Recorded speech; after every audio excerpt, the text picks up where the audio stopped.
So I've had a few conversations recently with people who are trying to get either into film for the first time, notably some young folks who are more college age than parents of folks who are in college. And then I'm also talking to folks who are parents of folks who are college or older who are getting back into film and sort of trying to figure out what's all going on and what to do. And obviously now if you go down the route of just buying a roll of film, put it in the camera, shoot it, bring it to a lab, because particularly if you're shooting color film and they develop it for you, that path's fine. It's pretty well established. There's still places that'll do that. They're fairly easy to find.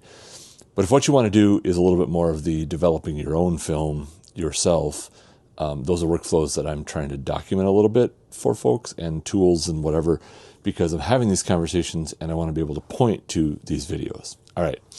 So today we're going to be talking about 35 millimeter film. This is a roll of Ilford HP5 that I've literally just been reestablishing the muscle memory on how to do a thing. So when you take a roll of film like this and you load it in the camera, this lead is going to get pulled to the other side of the camera, and then as you shoot photos, it's going to keep pulling from this side. And then when your camera gets to the end, whether it's manual or automatic, you're going to trigger a rewind. And then what happens is that this spindle here spins to pull everything back. And as that happens, this lead is going to go into this canister, right? It's now inside there. Now, that means that this can be dropped off for processing. But if you're doing your processing yourself, you now have a little bit of a dilemma, because you have to take this into a dark space. Now, I use a dark bag. I don't have an actual dark room. I just have the dark bag, which is like elastic sleeves that you put your hands in, and inside it's a double layer of light tight fabric, and you work inside there without being able to see what you're doing, right? Well, if you want to get the film out of this, in order to put it into the chemistry, into the tank that the chemistry is going to go in, you have to get the film out of here. Now, you can take a can opener or some other tool and pry this lid off, but you destroy this in the process. And if you want to shoot a lot of film, one of the best ways to do that is to actually reload these things. And if you reload these things, you can buy film by the 100-foot spool. And instead of them all being 36 exposures, you can shoot 12 exposure rolls, 24, 18. You can pick whatever you want and manage the film yourself. But you can't do that if you destroy the top, right? If you mangle that up, this thing's literally disposable. And I literally just I've been reacquiring these tools that I used to use 25 years ago.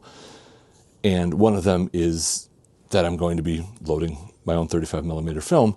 And as a result, you can go on eBay and you can buy from the kinds of companies where people drop the film off. You can buy, this is a roll that was dropped off for somebody else to process, and they pulled the film out, which I'm going to show you how you do here in a second, and then they cut it, and they left just enough on here that you can actually, when you're loading film on, you can put a piece of tape on here, attach it, and then roll this up. And then when you process it, you're going to remove it, again, not destroying the cap, which we'll handle here in a second, and then remove that tape, and then this thing can continue to be refilled several times. Now, there's a little piece of like felt that goes around the film as this slot goes in, and that can get dirty, so be careful about that. If it does, you can end up with scratch film. There are downsides to doing this, but it can be done much more cheaply. And if, like me, you're a person who shoots particular film more than others, like I really love Tri-X film from Kodak, and therefore buying it by the 100-foot spool makes a lot of sense, which is what I'm getting back to. So I actually bought a whole bunch of these from a photo lab on eBay. 100 of them was like $25, $20, something like that. Might have even been 15. With shipping, I think it might have been the 20 or 25. Anyway, there are a whole bunch of these available, which means that I can use these to spool up. And I can also, any of the cartridges that I actually buy, I can add to that pool. And then as the felt wears out or any of those kind of things, or after they've been used several times, and you can mark them for how many times they've been used, then they can be disposed of. You get a lot more use out of the canisters this way. So if you're not going to mangle the top to get it out, how the heck do you get that out of there? And the answer is a lead retriever. And these are like $10. And what you basically are going to be doing is you are inserting, there's like three layers of plastic here that gets inserted into that slot. Then this first one goes all the way in, and then you actually rotate this until you hear a definitive click. Now, when you do this, you will sometimes feel what you think is a click, and then if you pull and you don't get the film, it wasn't the click. Do it again until you can tell the difference. There really is a more definitive click, and sometimes some that don't sound quite right. Once that click happens, you take the other piece, push it in, and then when you pull, the film lead will come back out. And then you can, in fact, pull that until you get to either the factory edge, which you'll take a scissors in your dark bag and cut off, or you get to that taped edge, in which case you remove the tape, and then you have it able to be respooled again. This is a much more useful way to do it.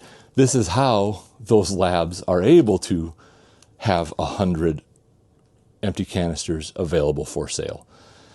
And I prefer, and a lot of people do, these ones that were made by the film manufacturers for their film over the reusable ones that you can buy. If you go on any of the websites that sell photo supplies, you will find reusable containers for the film. And if you look at the reviews, they're all bad because basically nobody makes a good one anymore. They used to, but nobody does.